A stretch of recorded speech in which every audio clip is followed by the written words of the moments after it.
The Bliss Business Podcast, the show about empathy, connection, and consciousness in business. Today's episode is brought to you by Zero Company, your paid search, social media, and programmatic ad experts. Hello and welcome back to the show. Today we continue to ask the question, what patterns might your business be addicted to that are toxic? Let's help you with some business rehab. I'm Stephen Sakach here again with Tullio Siragusa and Ash Maher. Hey guys. Hello. Rehabilitation specialists. All right, let's get into it. So first episode of this series, I like to we had 3 topics there. I liked our marketing manipulation discussion there. That was fun. Last episode, I think the dependencies on old systems and resistance to change that was a good one. There's a quote that they try to attribute to, I think, Stephen Hawking, but no one really knows if he said that or not. It might have been Einstein, but it's that intelligence is the ability to adapt to change. And you see a lot of businesses really struggle with that. But that's really what these discussions here are about, can you adapt to change? Because some of these habits are very toxic, and the future of business is kind of shedding some of these. So let's dive in. We've got 3 main areas to discuss. Tullio, kick us off with what's toxic that we're addicted to as businesses. Well, this kind of ties a little bit to old ways of doing things, which is dependency on traditional hierarchies. This is probably one of the biggest addictions because it's been around for thousands of years. And basically creates this rigidity around the way things are done, limiting business potential. Typical symptoms of this bad habit is extraordinarily slow decision making, because you basically have a bottleneck towards one person or a number of people for every decision. There's a lack of agility for the same reason, and incredible disempowerment of the employees for the same reason. No one's empowered to make any decisions. And it's a very top-down control structure, what's typically known as command and control, with very limited input from pretty much every level across the business. Just a few people decide and everybody else just complies. So that's kind of the typical traditional hierarchy model, also known as fiat hierarchy structures.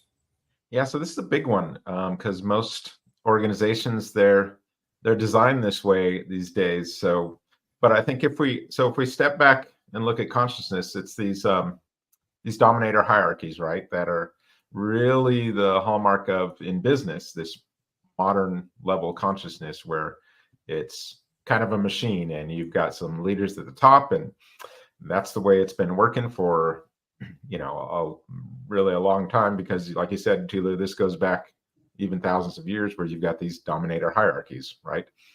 And there's nothing wrong with hierarchy if it's set up in a way that it's a growth hierarchy. Right. If it's a growth hierarchy, that's the big difference. Right. Because you can have people that are willing to serve others and just naturally you follow them. So you just created a hierarchy, but that's a different hierarchy than one that's existent based on a title, right? That someone else decided you are on top of this other person and everyone else just complies with it. That's a forced kind of a thing. That's basically not, the right hierarchy, which is like, I'm willing to serve you, you're willing to follow because I'm willing to serve you. That's actually a very healthy type of hierarchy. Yeah, and this is a real interesting move for consciousness, because when you go from modern to postmodern, what postmodern is hearing is hierarchy and dominator hierarchies and all the unhealthy things that have come from that. And they want to get rid of hierarchy altogether, when really you can't. It's more of a growth or a self-actualization hierarchy, where it's like, someone has progressed to a point where they're naturally more going to be in service versus, the dominator hierarchy kind of role. So you can't kind of throw out the whole concept of hierarchy, even though I know they want to, because it's just, there's so much damage that comes with it. But it's really kind of, I like to see it as just kind of flipping things. Instead of being top down, it's sort of kind of like a bottom up. The leadership is in service. How can I help you be better? But that leadership's got to be coming from a kind of a higher consciousness place, or the whole thing will fall apart. You bring in a leadership from that modern level consciousness, and they're back to the dominator hierarchy. They got to hold properly for that kind of structure. Exactly. And we'll touch on that in just a little bit, like what could be a good structure where there's a hierarchy, but it's about the higher consciousness of it, not no hierarchy at all, which is actually anarchy. So, Tullio, what's the dependence on this? Like, what is it? The dependence on traditional hierarchies. Where's the root? Like, how does this happen? And how do people stay so stuck in their ways? Well, most of it is the desire to control. So it could be a fear of losing control, but it actually stems from the desire of control. It's power. It's like the power hunger. It's driven usually a lot by the ego, the need to be on the top, right? But that is also tied to fear. So it's both fear and, a little bit of power hunger. And all of it is really tied to one simple thing, which is just a lack of trust. I don't trust that somebody else can lead other than I. I don't trust that people can act as adults other than I. There's that sort of parental, childlike relationship in these traditional hierarchy, which are not healthy. That's why they're so disempowering. And so the impact is tremendous. You got a lot of bureaucracy, reduced innovation. No one wants to speak up in that environment or add any value for fear that their ideas might be stolen or no credit will be received. And then you end up with very poor engagement too, employee engagement. So, and also there's just this sort of mindset, this is how it's been done forever, right? And so people use that as the ultimate excuse often enough not to actually do the work. But it's not healthy. And data shows it's not healthy. So Tullio, what are the rehab and recovery strategies to help get out of this? Well, the immediate thing that most people will go to is to introduce flat organization. And there's some value to that. Although I think, as we had just mentioned, there is also some value maintaining. Describe what you mean, Tullio, describe what you mean by flat. Yeah, by flat meaning that you create a shared authority model, co-leadership. It's more about self-organizing, self-managed structures. Where the organization still has a hierarchy, but the hierarchy becomes the purpose or the mission of the business. That becomes the leading sort of thing you follow. You follow a principle, you follow a mission, you follow a purpose. So you still have a guiding principle rather than having a guiding, dictator or boss.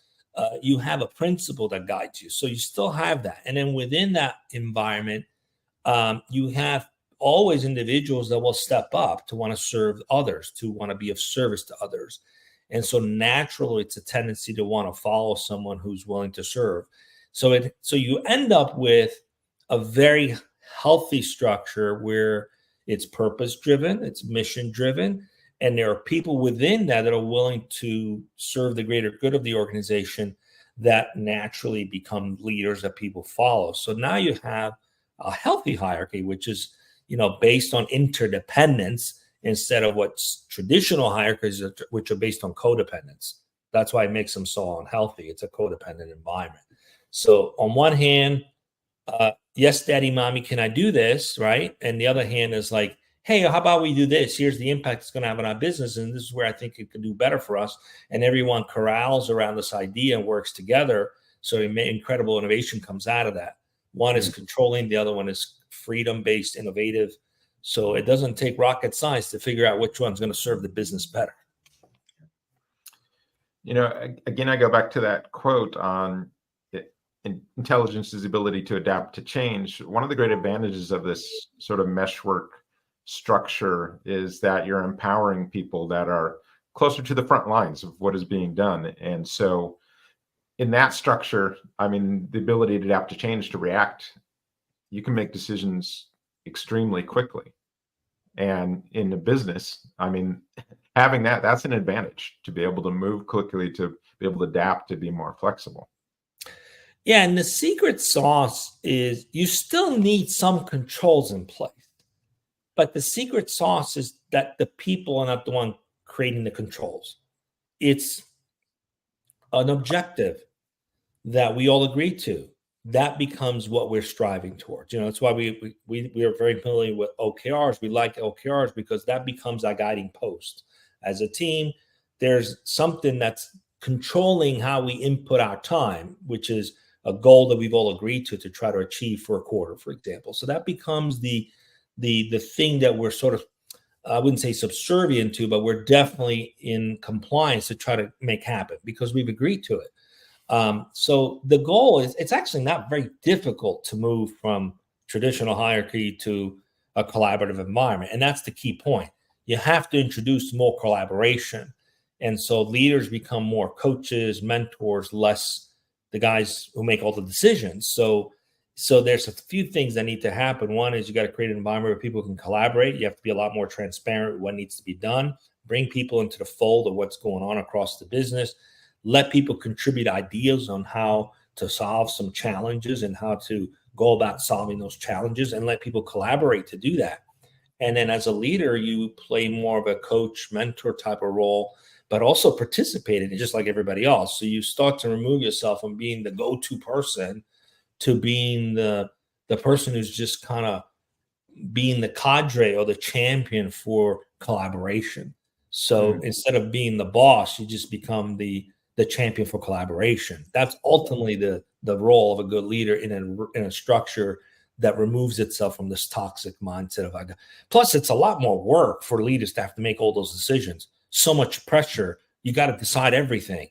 I mean, it's exhausting. This is so much better. You have the input of the collective wisdom of other adults who make difficult decisions every day in their lives, who are perfectly capable of contributing great ideas and great solutions together. So it's just shifting from I've got to make all these decisions to let's work together and make decisions as a collective that's going to be better for the collective. Yeah. I know they say when CEOs kind of make that shift, that suddenly their calendar starts to free up and they have very few meetings, and so it's definitely changes. Some of them get their life back too. They get to now focus on things they love doing, why they started a company or they got into that role to begin with, instead of having to do things they feel they have to do.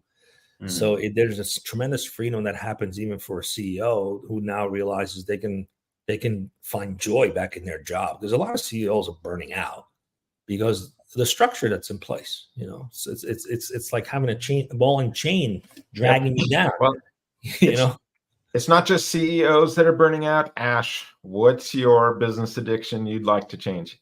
It's the undervaluing of employee well-being. The problem of ignoring employees' well-being becoming a destructive habit for companies. Now it's interesting. This whole the symptoms, the overworking of employees, the lack of mental health support, insufficient work-life balance policies, and burnout culture. These are cultures that literally drove businesses back in the day, and people were I was one of them. I was caught up in a culture like that where I was only judged based on my productivity. And I recall the pain that I would suffer from going to work every day, just not wanting to be there, and so on and so forth.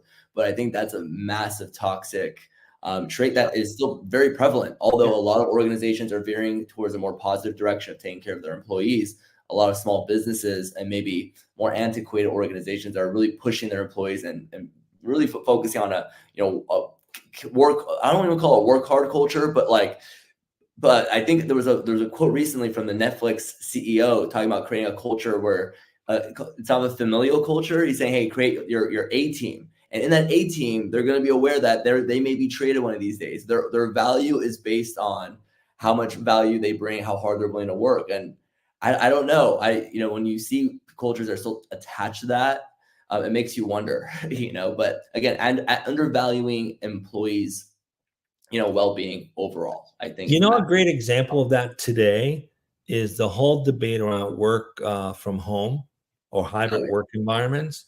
Yeah. That debate is at the core of whether you undervalue your employees or not, right? Because the fact that a company can step in and says, oh, we've changed that policy, now everybody goes back to the office. You're deciding what's best for everyone, when in the past 4 years, it's been proven that you can leave people to make those choices for themselves and everything's fine. So in essence, putting policies in place around this kind of thing is also a way to not value employee well-being, because you're just deciding what you think is best for them, when instead of them being the adults that say, you know what, I'm perfectly fine doing all this remote and I can come to the office whenever I want to, unless I have to be there because I'm manufacturing something, you know? Yeah. 100%. I think what it is, it's not so much what's best for them, more so what's best for our organization. And then them looking at the employees as the number that's going to pick, or the assets that are going to make what's best for the organization. They're not thinking about, how do my employees feel? How are they, like, what's their well-being, their mental health? Are they okay when they're coming to work? It's like, no, let me look at the stats and the numbers and the KPIs. And as long as this is working well, then you're just another cog in the wheel. Yes, Ash, what is the impact here? So, I mean, well, firstly, high turnover rate. All right, that's a big one. Now that there's, people have woken up to the fact that there's companies that actually do care about their well-being. If someone's losing hair and they don't have to, they're going to opt into not losing their hair or stressing out or potentially having an aneurysm or so on. Right. Number two is low morale. Right. Like, I recall how I felt, and I can only imagine there's levels to this game when individuals come to work and they just don't feel like being there.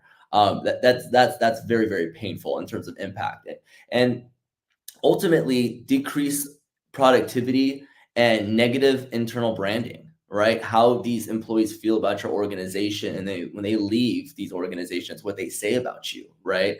And then when we go back to productivity, when someone has low morale, they're not motivated, their output's not only less, but even the quality of their output. Why would they put out their best work when they're really just not feeling really good about themselves? Now, Ash, you said some interesting things earlier about people feeling like they're a cog in the wheel, or even just basically treating people like they're a cog in the wheel. We got to get the wheel moving. You're the cog who's going to get it moving. But what's like the root cause of that? I mean, because that, I still think it's a bit of a symptom or an outcome, but what's the root cause of that mindset? What I was talking about earlier, when I was saying, hey, they're not really thinking about what's best for the employee, but what's best for the organization, I believe that's like a profit-centric mindset. They're just looking at a spreadsheet of numbers and how they can go ahead and essentially adjust the numbers and the processes to fit just that. Number two is just the lack of awareness. I can't say that the individuals that manage the organizations that put me to work the way they did and didn't think about my well-being, I don't think it was because they were inherently bad people. I just don't think they were aware. And when you think about it, when you look back at how business was done in the 80s and 90s and so on and so forth, no one really cared at that time, right? So they're probably taking some old business practices and ways of doing things. I mean, I hear this to this day, that there are certain really successful business owners that were successful in the 90s, early 2000s, and today they sold all their businesses because they're tired of this woke culture and having to appease and take care of their employees. Back in the day, it was, I pay you and do the job. Those individuals are like, you know what? I think it's retirement time for me. I do not want to adjust to this new culture and actually put my people first, because I didn't have to do that back in the day. I just worked people to a pulp, made my money, exited. That was the way things were done. So holding on to antiquated systems, going back to what you had mentioned, hierarchy, I think they're holding on to old ways of doing things and just not inputting the awareness of, hey, these are the people that actually made all of this happen. How can I take care of them and can I get more out of it? No. It's all a numbers game.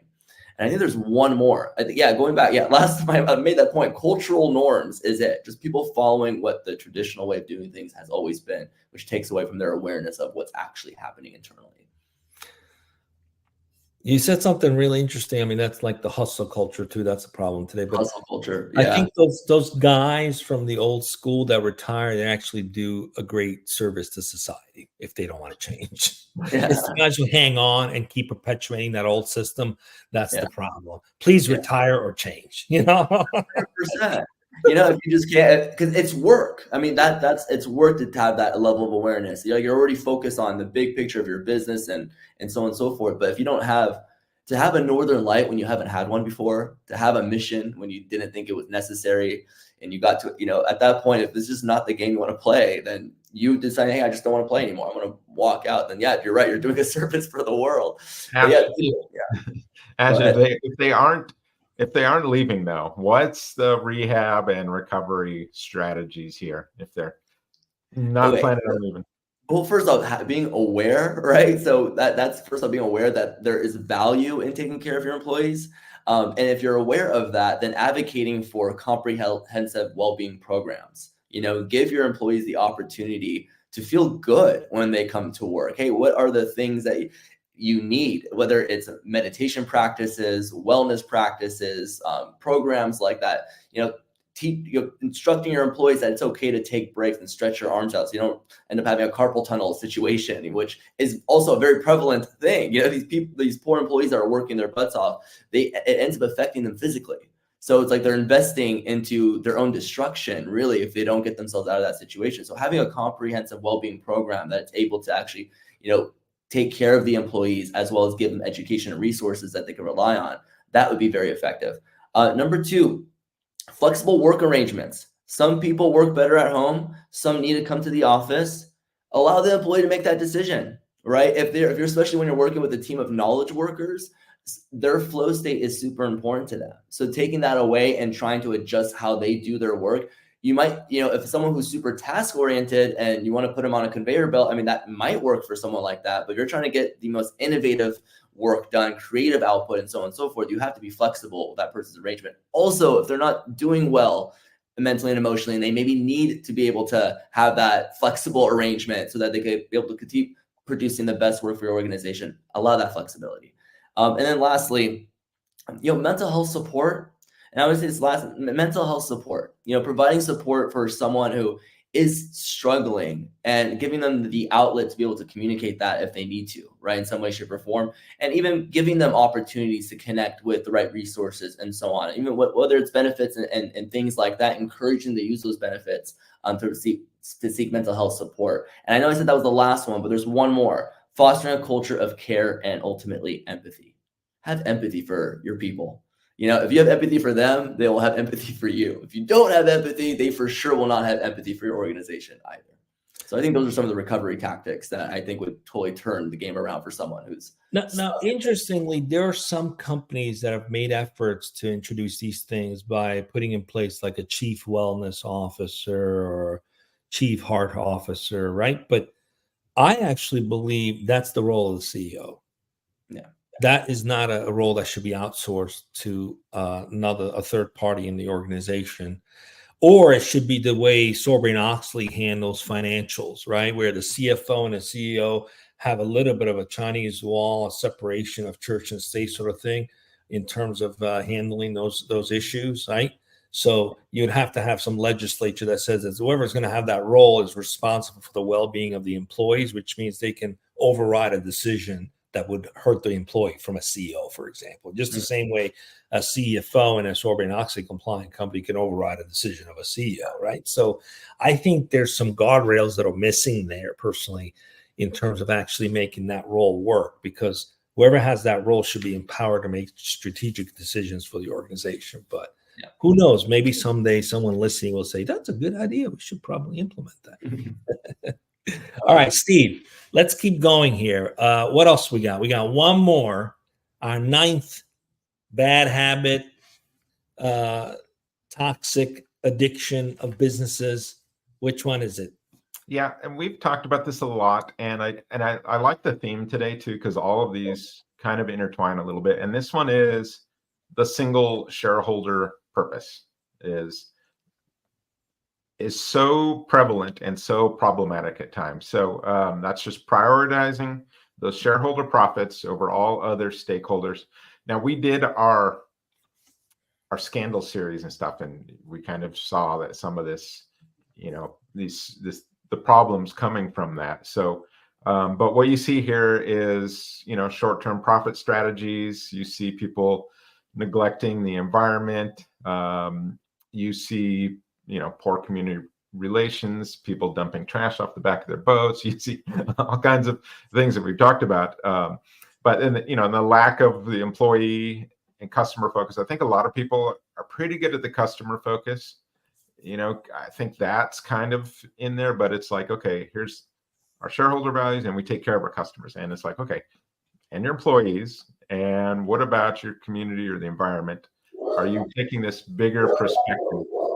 So those are some of the symptoms of this. So those issues that Ash brought up, this is another root cause of how those arise, right? This is, not considering the employee well-being. This is because a lot of times you're just got that sole single shareholder purpose and not thinking about this broader perspective across the company.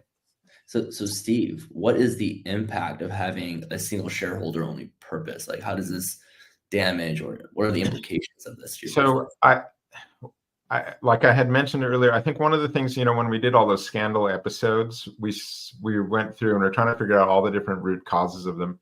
And a lot of them were sort of purpose related. And sometimes that single shareholder purpose, where you're just so focused on profit that you don't really think about, all the different problems that this can cause from it. So I think you definitely see like the worst of the worst problems sometimes coming from this. So, but you also, and then that impacts reputation, and then you got to deal with that. And then if you still got this single shareholder purpose thing, even though you've tried to make some changes, you're still going to end up sometimes repeating some of those problems. And we've seen that a lot too. Like, Wells Fargo was one where it's like, yeah, here's scandal number 1, here's scandal number 2, here's scandal number 3. And, it's just like, and they're like, well, we can't guarantee there might not be more problems coming down the line. But so sadly, most of those companies don't grow past a certain point. They kind of plateau and then don't scale because it's not really sustainable as a business to operate that way. It's just too much on one person. So what do you think of the root cause of this, Stephen? Well, I think, you've got obviously the traditional capitalist models that we've been kind of talking about. You've got, the fear of, hey, this is how we've done things, and it's going to impact our profits if we start considering these other things. And really, it's the stage of consciousness that we're operating on. Is, if we get down to it, it's the more you evolve consciously, it's the more perspectives you can take. So this is the business version of that. It's being able to take on more and more perspectives, as you go and as you grow as a business. So this is, you're no longer thinking of employees as the cog in the machine that can be used up until worn out. It's just, you're no longer thinking that way. You're thinking about their well-being, like we discussed. You're starting to think about that. You're thinking about a higher purpose. So the shareholder purpose isn't very inspiring to the employees or your customers. They don't care, about that for the most part, if that's your sole purpose. So I think if you don't have kind of a higher purpose to your business, that's just another sort of root cause here. And so this is a very, single-minded purpose. And we saw, we've done a few shows on this, but we saw when you prioritize that multiple stakeholder approach, that businesses actually do really, really well with this.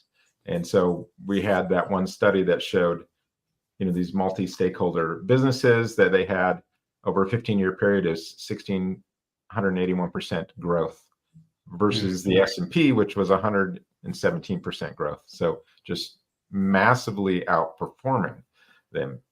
And I'm so happy you brought that up, Stephen, because my mind went there on some of those early shows of the podcast. If you haven't seen them, the blisspodcast.com, look at the very first few shows we did where we actually shared data, scientific proof that these business models, these higher consciousness business model actually are more profitable, which is interesting because often it's like, yeah, I'm old school leader. This is how I do it. But then there's a desire to grow the business, but there's no desire to apply the principles needed to grow that business because the principles are what you're just mentioning. And they're not the type of principles that were taught back in, an MBA program 20 years ago. So I think people are doing themselves an injustice by not looking into applying empathy to their business as actually a business model, not just something that's good for people, but a proven by data and facts business model that generates more profits and more sustainability in the business. So, to a certain degree, these, some of these folks are just staying stuck in their old ways of doing things. And, on that note, if let's just take a business owner that does have that higher conscious, higher purpose thinking, let's just say they're at that level. And then let's just say, Tullio, they seen the stats. They accept all of this. What is the rehab and recovery? How can they fix their business and turn the ship around once they're at that place to do so? That's the trick here. And so we've really got to kind of move them up the consciousness ladder a little bit. So you kind of first have to encourage this stakeholder centric approach.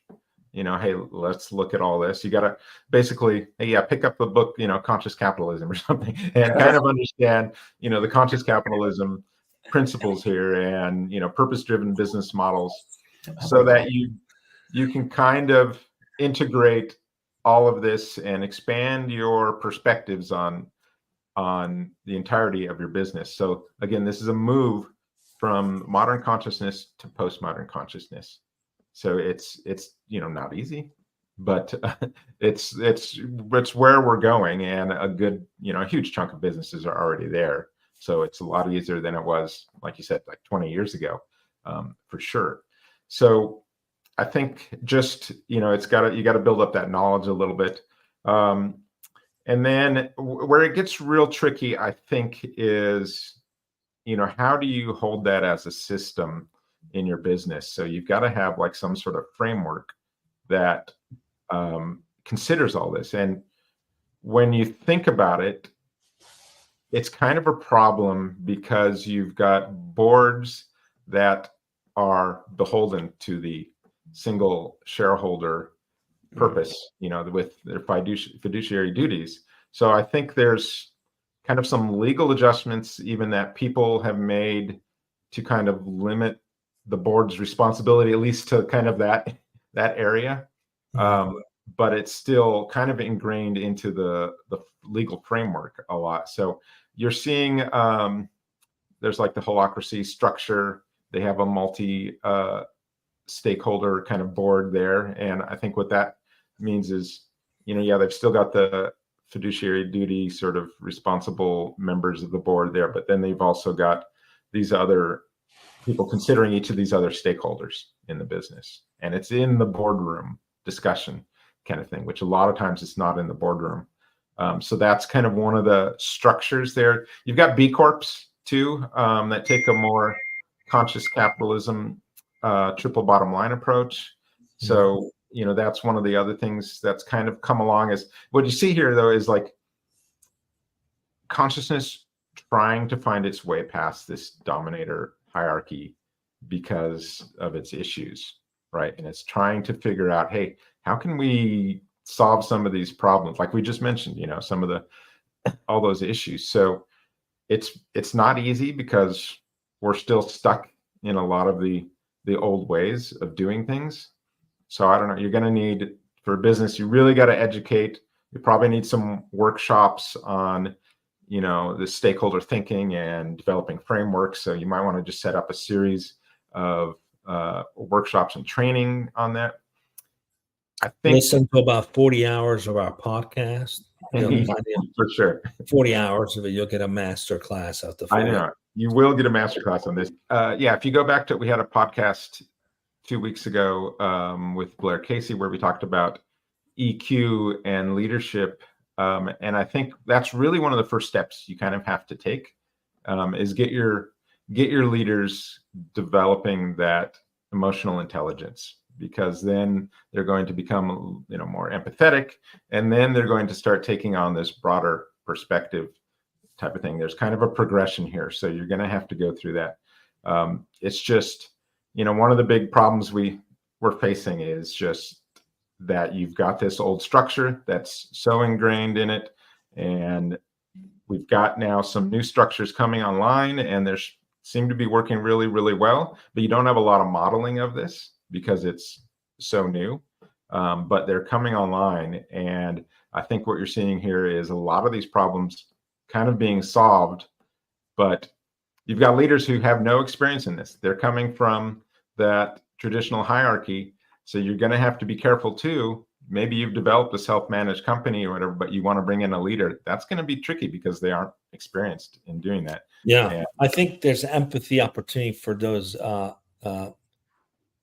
who are perhaps a little bit more consciously evolved around this, and they have a leader who wants to make the change, but they were sold on this idea that you get to the top, you want to have power, you want to have prestige. When you get to the top, that's the whole idea. They were sold on that for years. We were sold on that idea. So unrooting that is not an easy thing. So there's also a need for empathy for those leaders who are making that transition, or even if you hire someone into the organization that came from a traditional model and they now have to make a transition, even the employees can show some empathy for that too. But if there's a commitment to do it, it's magical when it happens. Yeah, and I think one of the solutions there you see some companies do, Tullio, is they bring on the CEO if it's coming outside of the organization, and they say, hey, we just want you to work here for a year, not being a CEO, get down into the trenches, kind of experience what we're doing here so you understand it better. And then you can decide, do you think you can do this job and manage it in the structure that we have? And so it's not, then you kind of have to do that just because, where else are you going to get that training? It's very rare. This is kind of leading edge business development that we're talking about. So it's not very easy to find leadership that has experience there. So you really need to be looking at kind of what stage of consciousness the leader is to understand if they're going to be able to pull this off. So I imagine 20 years from now, it will not be as big a problem. So now we've covered a few areas on this topic. If you have your own toxic business addictions, let us know, and we're going to revisit this topic and cover some of those. That's it for today's show. Thank you for tuning in. Check out our 10-minute Empathy Expansion Kit episode tomorrow, and tune in for our live guest discussion on Thursday. Have a great rest of your week. Keep building love into your business, and we will see you on the next Bliss Business Podcast.